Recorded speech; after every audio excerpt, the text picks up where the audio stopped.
Hello friends, my name is SRD और मैं आपको जो आज सेकंड पार्ट है इसका मतलब वो पढ़ाने जा रहा हूँ हिस्ट्री का। कल मैंने आपको फर्स्ट बताया था फर्स्ट पार्ट में कि हम हिस्ट्री में क्या कुछ पढ़ेंगे और मैं कहाँ से स्टार्टिंग कैसे क्या करूँगा। मैंने आपको बताया था किस तरह से हिस्ट्री को डिवाइड किया वो सब। अब नाउ मैं स्टार्ट करने जा रहा हूँ इंडस वैली सिविलाइजेशन, जो यानी कि इंडस वैली सिविलाइजेशन में जो क्या कुछ था वो सब मैं आपको बता रहा हूँ। और जैसे कि मैंने ये यहाँ पे जो आपके लिए नोट डाउन कर रखा है बहुत ही इंपॉर्टेंट है, इसके लिए हम बोलते हैं मेजर साइट्स। क्या बोलते हैं इसके लिए?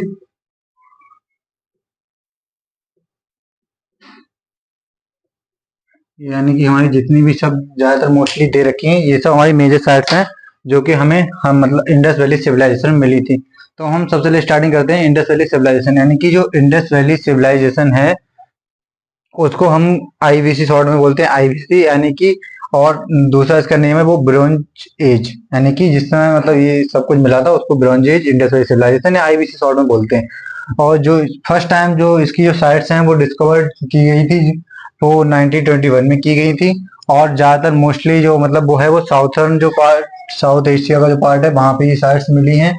और इसका जो टाइम पीरियड रहा है जिस टाइम पे मतलब ये सब थी साइड, ये सब जितनी सभ्यताएं थी ये सब मिली थी वहां पे, वो हमें 2500 से लेकर 1500 बीसी के बीच में देखने को मिलता है। और इसकी जो मतलब जहां जहां पे अभी मतलब ये हमें सब चीजें मिली हैं वह जगह है एंशिएंट इजिप्ट, मतलब इजिप्ट की जो पार्ट है एंशिएंट का उसमें मेसोपोटामिया वगैरह जो जगह है मतलब चीजें हैं वहां पे पाई गई हैं।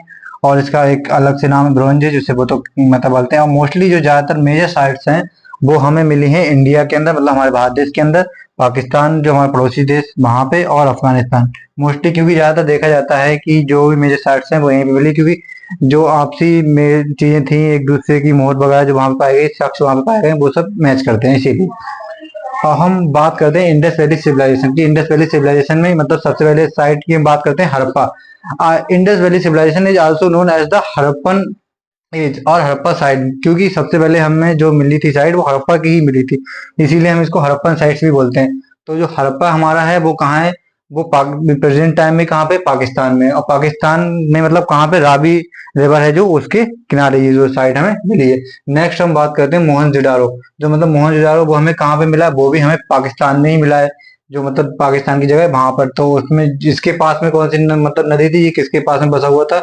तो हम इंडस या प्रेजेंट टाइम में अगर बात करें तो सिंधु रिवर मतलब इसे हम बोलते हैं। और नेक्स्ट हम बात करते हैं कालीबंगा। जो कालीबंगा प्रेजेंट टाइम में वो कहाँ पे है? राजस्थान में है। और कौन सी नदी थी इसके पास में जिसके किनारे ये बसा हुआ था? उसको हम बोलते हैं घाघर रिवर। नेक्स्ट हम बात करते हैं आलमगीरपुर।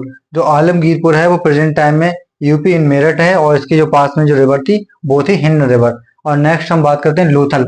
लोथल जो एक है बहुत ही इंपॉर्टेंट और मेजर साइट मतलब मानी जाती है, जैसे एक तरह से हड़प्पा और मोहनजोदड़ो इसी तरह से मोस्ट लोथल है, क्योंकि लोथल में एक स्पेशल बहुत ही यूनिक चीज मिली थी। और जो लोथल है वो प्रेजेंट टाइम में गुजरात में है। गुजरात में कहाँ पे? भोगवा रिवर जो है मतलब उसके किनारे बसा हुआ था। नेक्स्ट हम बात करते हैं बनावली। बनावली कहाँ पे है? Present time in Haryana. और हरियाणा में कौन सी इसके पास कौन सी रिवर थी? वो थी सरस्वती रिवर। हालांकि ये दिखाई नहीं देती, इसमें प्रेजेंट में नहीं है, लेकिन जो शख्स मिले हैं वो सरस्वती रिवर के ही मिले हैं। और उसका नेक्स्ट हम बात करते हैं सुतका गंडोर, जो कि इस प्रेजेंट टाइम में पाकिस्तान में है। और कौन सी रिवर के किनारे था? वो थी दास की रिवर, या फिर दक्ष भी बोलते हैं इस रिवर का नाम है जो। और नेक्स्ट हम फिर बात करते हैं राखी गढ़ी। जो राखी गढ़ी है वो भी हरियाणा में है। और उसके इसके पास में जो रिवर बनी थी इसके पास ही बसा हुआ था, उसको हम बोलते हैं घाघर रिवर। तो मैंने आपको अभी ये इंडस वैली सिविलाइजेशन की मोस्ट साइट्स बताई जो कि हमें बहुत ही यूजफुल हैं, हर तरह के एग्जाम में पूछी जाती हैं, क्योंकि इनकी जो रिवर है वो कौन सी थी और कहाँ पे पाई गई मोस्ट ये देखा जाता है। तो best of luck, thank you.